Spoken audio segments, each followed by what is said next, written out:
So we picture framed it out right here. So that you can see, this was put in 1823, 101 years ago. And it's still holding the building up today. No nails, just wooden pegs. And it's pretty solid in here, you know. And you see that drill next to it? That's the very first cordless drill. Now we're going to go upstairs.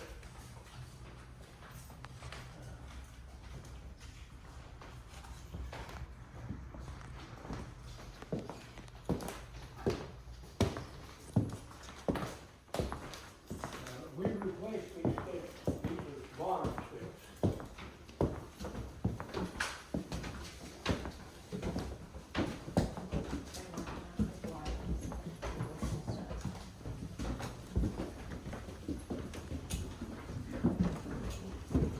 Vicky, Yeah, Foreman up here, I believe they're working on one of those things. I didn't cut them on yesterday. I just cut up the ballot. Now, you see this bulletin board here? This is from the Muskegee Creek Nation. Those are the people we marched out to Oklahoma during the Trail of Tears.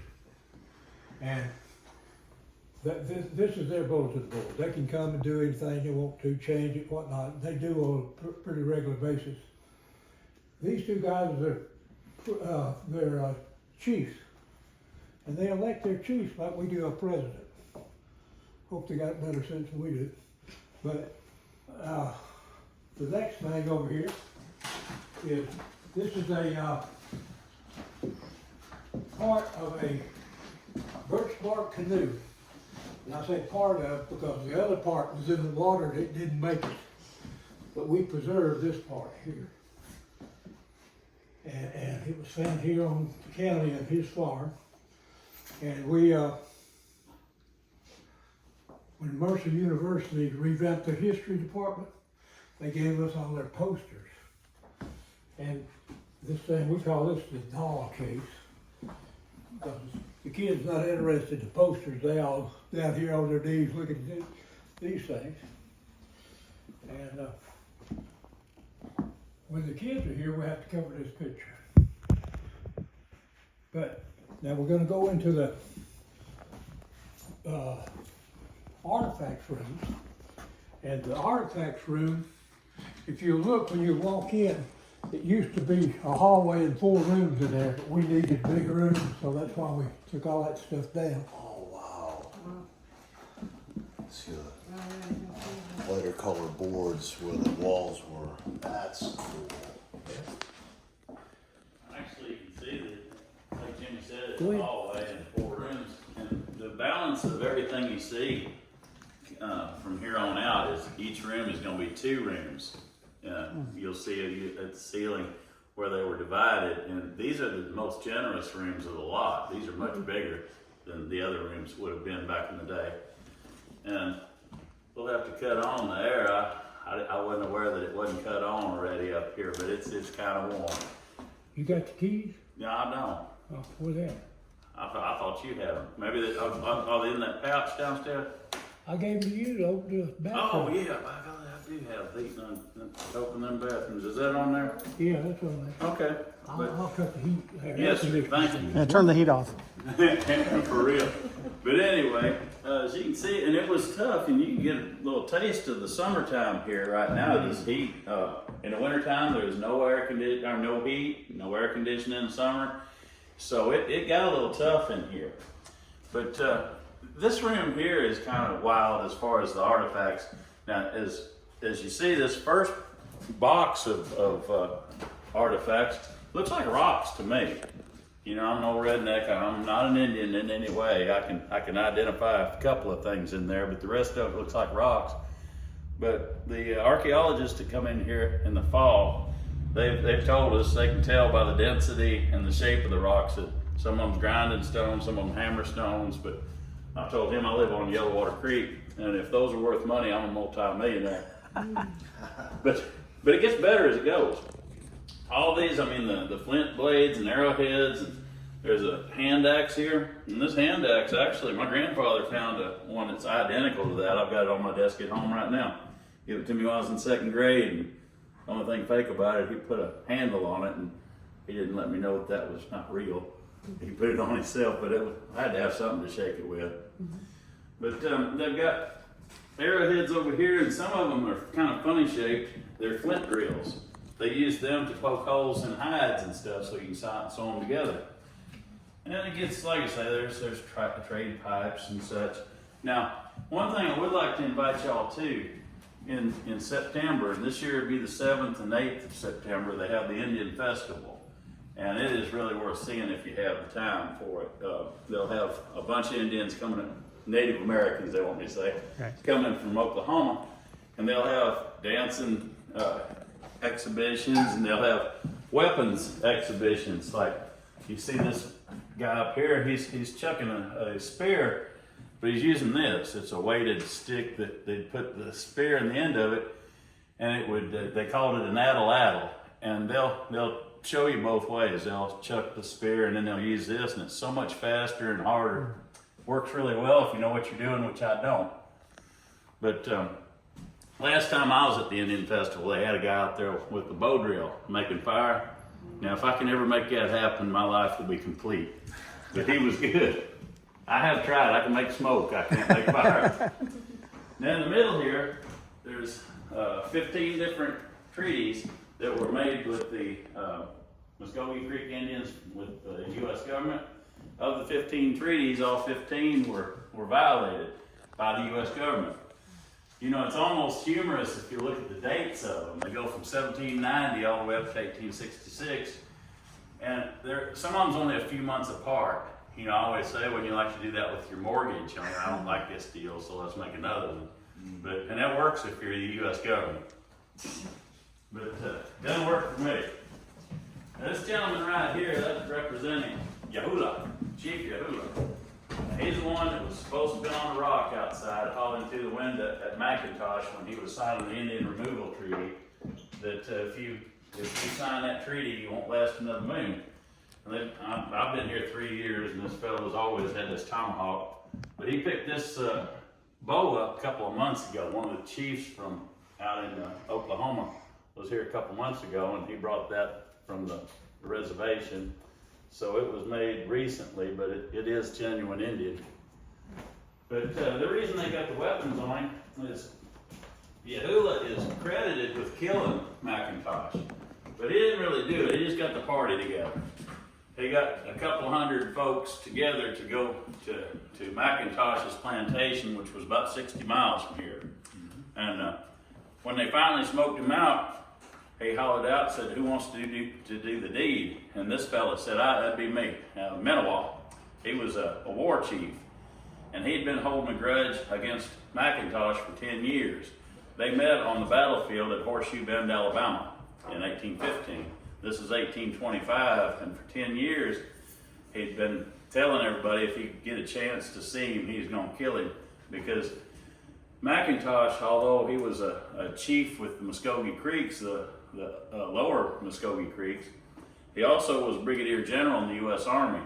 And Menawa and McIntosh met, and McIntosh was with the U.S. Army, and he ordered a volley sent their way. And Menawa caught 8 bullets. And he played possum until dark, and he drug himself off, and somehow or another he survived. But he had told everybody, if I ever get a chance to kill that 2-timing Indian, I'm going to do it. And he did. He stabbed him in the chest and kept his hair for a souvenir. But he was, within 2 years, he told people that probably wasn't the smartest thing he ever did. He said, because immediately they went to Washington. Everybody that you see here, all these chiefs, they went to Washington and hired a white lawyer, and they were successful in petitioning that the Treaty of 1825 was not legal, because their theory was that McIntosh wasn't a high enough chief to give up 4.7 million acres. And so they said, okay, that's no good. Well, this was January of 1826. And then Congress said, well, not so fast, you're not going back home. You're going to have to make a new treaty.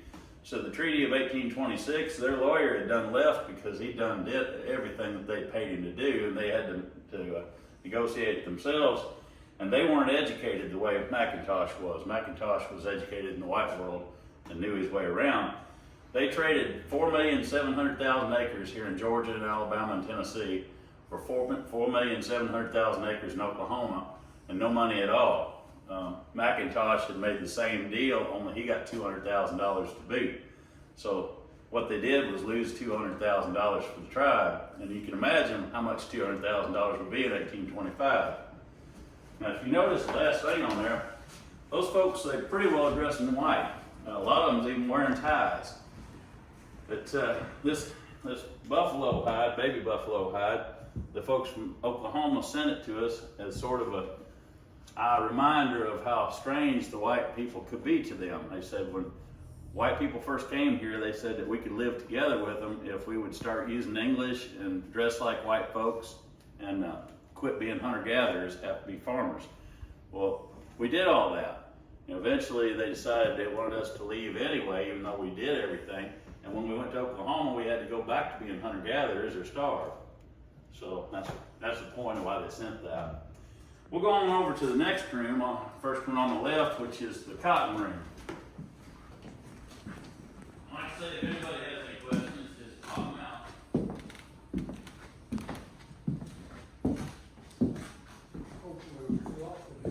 Hot, is it? Yeah. It got me sweating.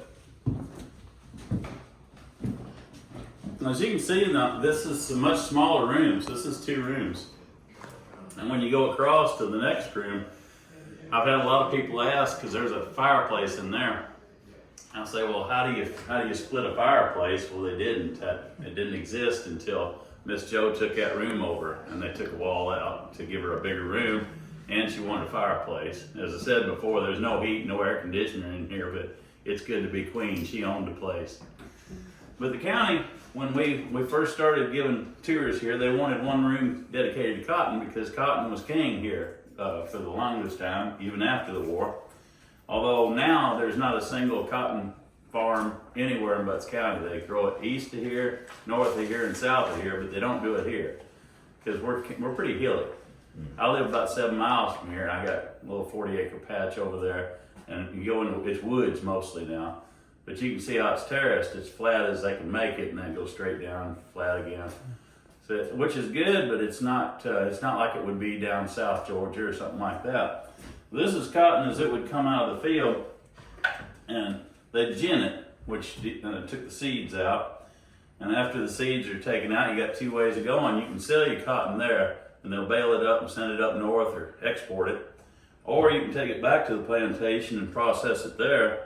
And this is called carding. They would take the cotton, put it in this, and it's got stiff bristles, and it would stretch and separate the fibers, which was a lot of work, if you can imagine. And then they put it in a big vat and soak it. And once it's completely soaked, they put it on a spinning wheel, which I ain't got a clue how to run, but I do know what comes out of it. It looks like this yarn looking stuff. But it's soaking wet, so they put it on something like this, or something like that star thing hanging there, to dry. Once it's dried, they put it on this loom, which I equally don't know how to use, and they'd make cloth. And of course there's the old sewing machine. I bet there's nobody in this room who hadn't seen something like that. The unique thing about that one is a lot of the old-timey machines, they'll pop down, make you a flat tabletop. This one doesn't do it. It's just got a dust cover, and they call it the coffin top for obvious reasons. Now, there's your $1 sewing machine, or washing machine here. And it also makes a good musical instrument. But you wash and rinse on this side, and then you squeeze it out right here, and then you put it on the dryer out back, which was a wire in between several trees. Now, that's not as old time as you might think. When I was a child, and I'm not that old, my grandmother had an outfit a lot like it. She had a electric agitator, but she had money, and all money people would put their washing machines outside where you can see, the neighbors see it. That's the way she did. But it did have this. My sisters and I, we used to play with that, and she always said, if you squish your fingers in there, I don't want to hear about it. I'm glad she never did catch us, but it wasn't fingers we run through there. We were lizards and stuff like that. Oh, great. But anyway, Into the laundry. we're gonna go across to the ghost room now. Miss Jo's over there. Yes, ma'am. This really was her room, and she ran this place from the Civil War time up until her death in 1928. Yeah, I tell you what. Now, y'all, welcome to Miss Jo's room. She ran this hotel. This was her room. She was the proprietor of the hotel. This is Miss Jo. Her family run this hotel for 103 years. She was personal friends with Jefferson Davis, Alexander Stevens, a guy named Westinghouse when he come to build it down. And she even marched on Washington for women's suffrage, the right for women to vote. She was what we'd call a hellraiser today. But she was an old maid school teacher, and they say she run this place with an iron hand. Look at her. You give her any lip? She don't look like she'll take a whole lot of lip. But now, this is her mother here, and the reason she's here is because she mortgaged her plantation so they could buy the hotel.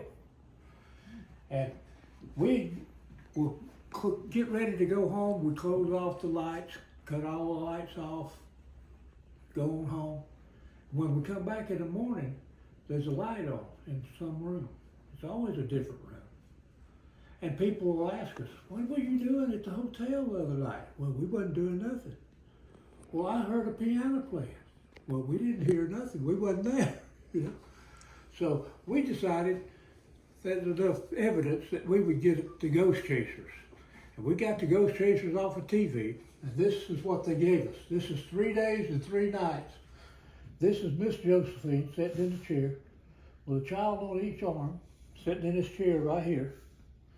And the truth of the matter is, we still get the lights on and off, but we made a deal with her that we tell her good morning, tell her good night. That's about as far as we go with it. Mm-hmm. Because if she wants to stay here, it's all right with us. Oh, absolutely. Now, this is everything in here belonged to her. All of the furniture, even her bed. Now, the bed looks like a trampoline, but it's not. It's called a sack bed. And this sack bed, you know, is one step above the rope beds. Now, all the other rooms got rope beds, but her being a proprietor, she got the best bed in the house, you know. And this is where the saying, hit the sack, came from. Now, you'll see everything in the corner. You notice she's got a chamber pot, but she's got a stool to go along with it. You know, if you lift that lid, you can see what I'm talking about there. That little lid there. Yeah, it's a regular bathroom. Yeah, and to tell you what grit this old woman had, Sherman stayed here for 3 days and used this hospital, this hotel for a hospital. And the war is over. We just lost the Civil War, and here's this gritty little white woman. She's writing a letter to Congress, demanding, not asking, demanding that they pay her for using her hotel. And itemizing everything that they owed her for. And then Congress writes her a letter back saying, we'll take it up if we ever get around to it. It's been about 150 years. We don't think they're going to get around to it anytime soon. But you'll notice the floor. This floor is 200 years old, you know. And the hallway, it rises and falls in its own accord. So we're going next door. It's a typical room. That's what it would look like. A typical room next door. So let's all go down the hall here to the next room down.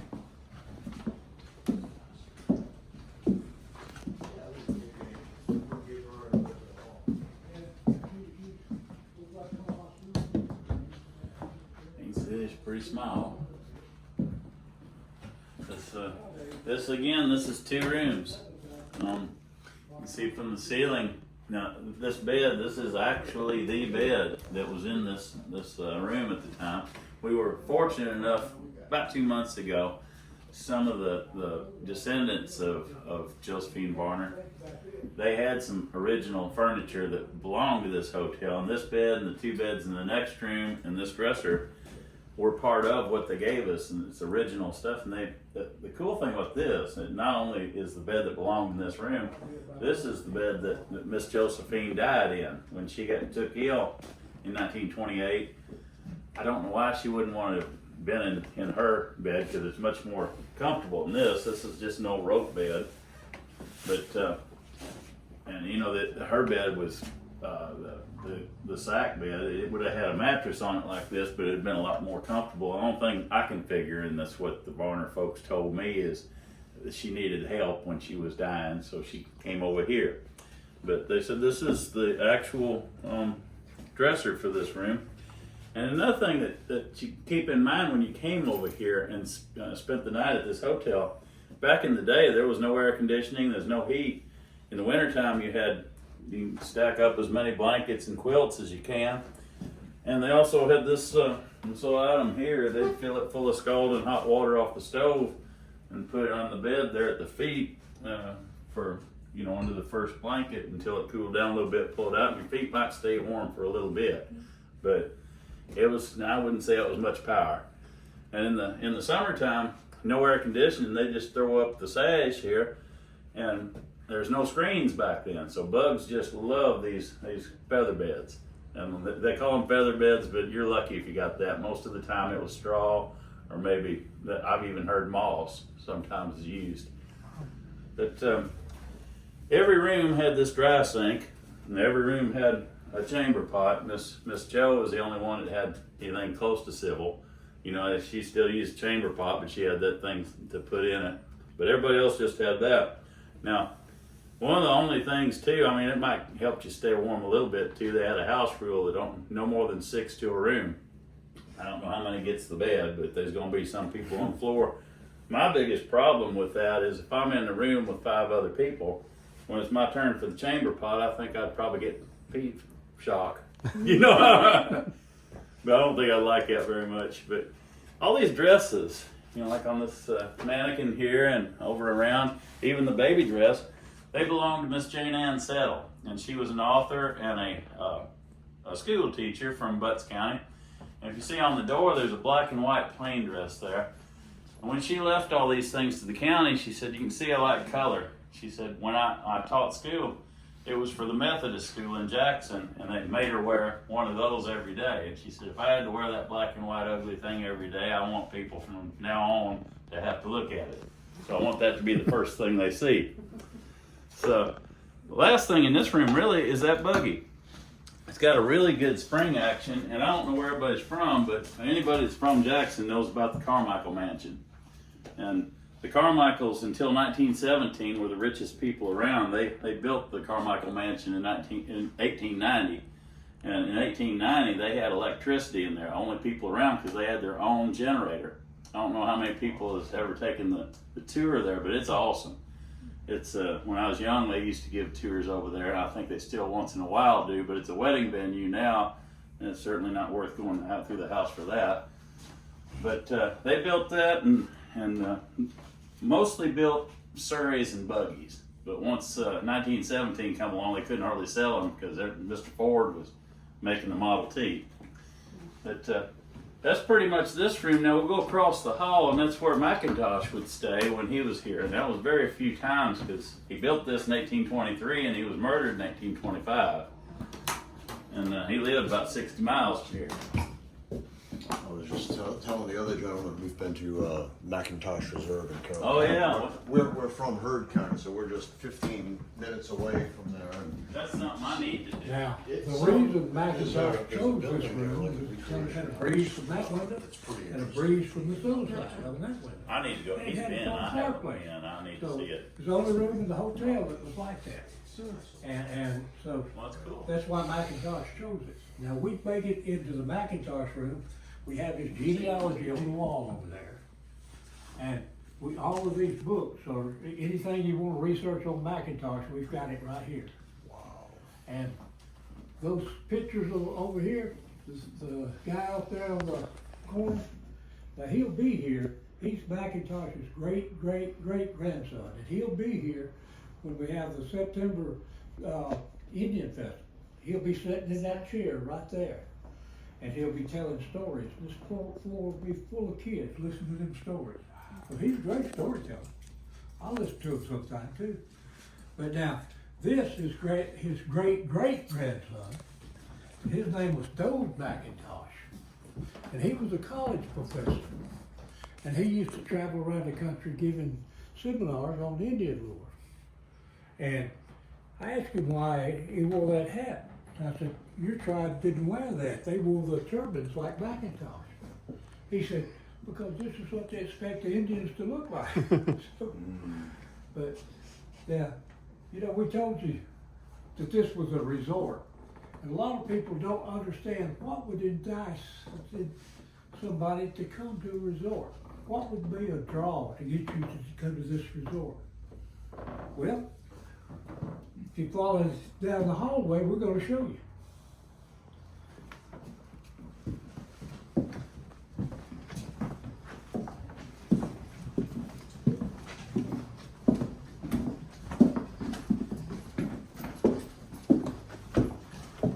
This is my favorite room in the whole place. It's the upstairs veranda. If I was going to stay here, I would definitely spend about all my time right up in here. Oh, yes. That's nice. A lot of history was seen from up in here. Jimmy, you've been at it longer than I have. I'll let you tell them all about it. You notice when you walk out here, it's the first thing that hits you is a breeze. There's always a breeze up here when it's at the porch. Now, over here, where the tree line starts, that was the Wigwam Hotel. That was the largest hotel in Indian Springs at the time. It had 137 rooms. It had a bowling alley in the bottom. It was a large hotel. And we would, if you look around that field, it's got as much history over there as the hotel does, because Sherman had 1,800 troops or so out there camped out. And over here in this thing, the Floyd Hotel was, and they had the big large swimming pool, they had the skating rink, they had the bowling alley, and in between it they had the Ferris wheel and the merry-go-round and all the rides for the carnival they had. And in the 1950s and 60s, this was the dating venue for all the teenagers from Macon, Covington, Atlanta. Everybody was here on Friday and Saturday night because they had everything right here. Now, we're going to walk to the other end, and we got a formal garden, and we also got a blacksmith shop.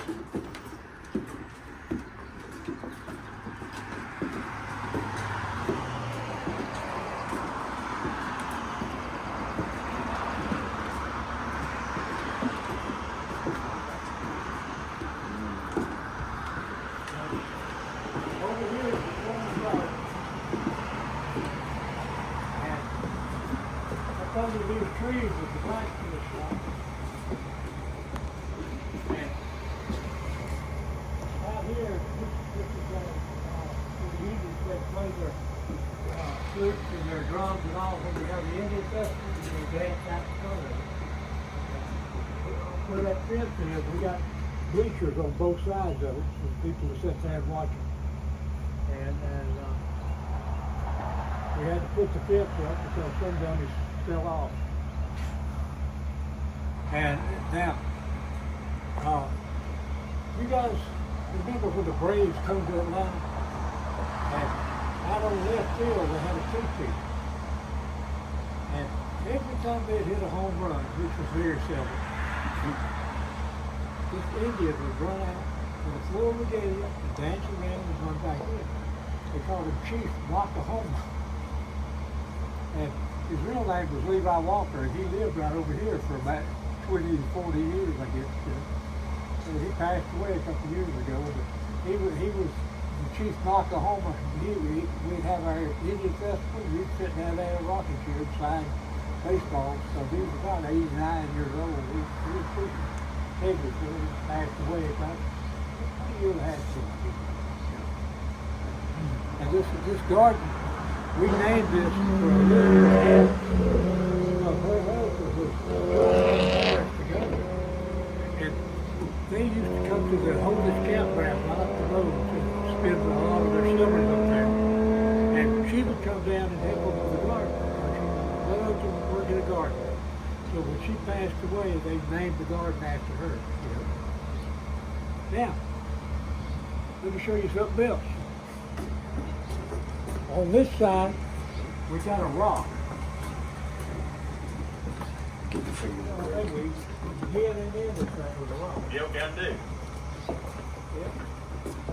Now, over here, across the street, you see there's a big rock over there with graffiti wrote on it. And when in 1933, the CCC Corps came through here, and they built this park. Plus, they also had artists with them, and they painted an Indian head on that rock out there. And it stayed there from 1933 until the 1980s. And then somebody in Atlanta decided it was racist. So he sent the guy from Atlanta with a sandblaster to blast it off. Well, Yahuwah, our Chief Oklahoma and all of his buddies found out about it because we've got a bunch of Indians with us here. And they threw rocks at him and run him off. And then the police, the sheriff had to come and hold the Indians off while they blasted it off because it belongs to the state. You can't do nothing. But that just goes to show you that they got a guy that comes out every now and then and blast it off because when they put nasty words on there, then they have to blast them off. So they had to hire this other guy to come. That's his job now. Blast the nasty words off with a rock. And he does a fairly good job. He messes up every now and then and leaves a couple. But yeah, anybody got any questions? I do. McIntosh Trail. Does that predate McIntosh? McIntosh Trail, it actually doesn't predate him. They named it McIntosh Trail after he died. Okay. But when I first moved to this county about 47 years ago or so, everything was named McIntosh. Mm-hmm. We had McIntosh Bank, we had McIntosh Trail, we had McIntosh Road. You know, everything was about named McIntosh. They've kind of gotten away from that a little more now. You know, they name the roads after whoever lives on them, which is not a bad deal. You know, yeah. I live in a house that built in 1851, and it's the old Hunt Ridgeway house, and it's on the Hunt Ridgeway Road. So that's about the way they do houses back in them days. You know, but if you got any questions, we'd be glad to answer. About that cemetery. The cemetery, that's where Miss Josephine and all of her family's buried. It's kind of the Bonner name is prevalent all through that cemetery. I don't think you ever get to own a place while you're alive. I know the farm I live on, they call it the Mangrum Farm. My last name's New, and since, you know, the Mangrams owned it before I did, it's always going to be the Mangrum Farm. When I die, I expect it to be the old New place. Yeah, we're some of these old things. We don't own them. We're just custodians. Well, nobody ever owns anything. If you think you do, quit paying property tax. True. You know, they'll escort you off. And what I do during the week, I'm the tax assessor for the county. Okay, I'm gonna throw you off that railing. If you, I think everybody else signed in on your way out. Could you sign in? Because that shows our boss lady we've done something other than sit on the front porch right there. But the There's rest beer. of y'all, you didn't get the first two rooms, so I'll set y'all up with that, and I'll let you talk to the chief. Awesome. Thank you. Thank you. Thank you, sir. Appreciate this. Okay.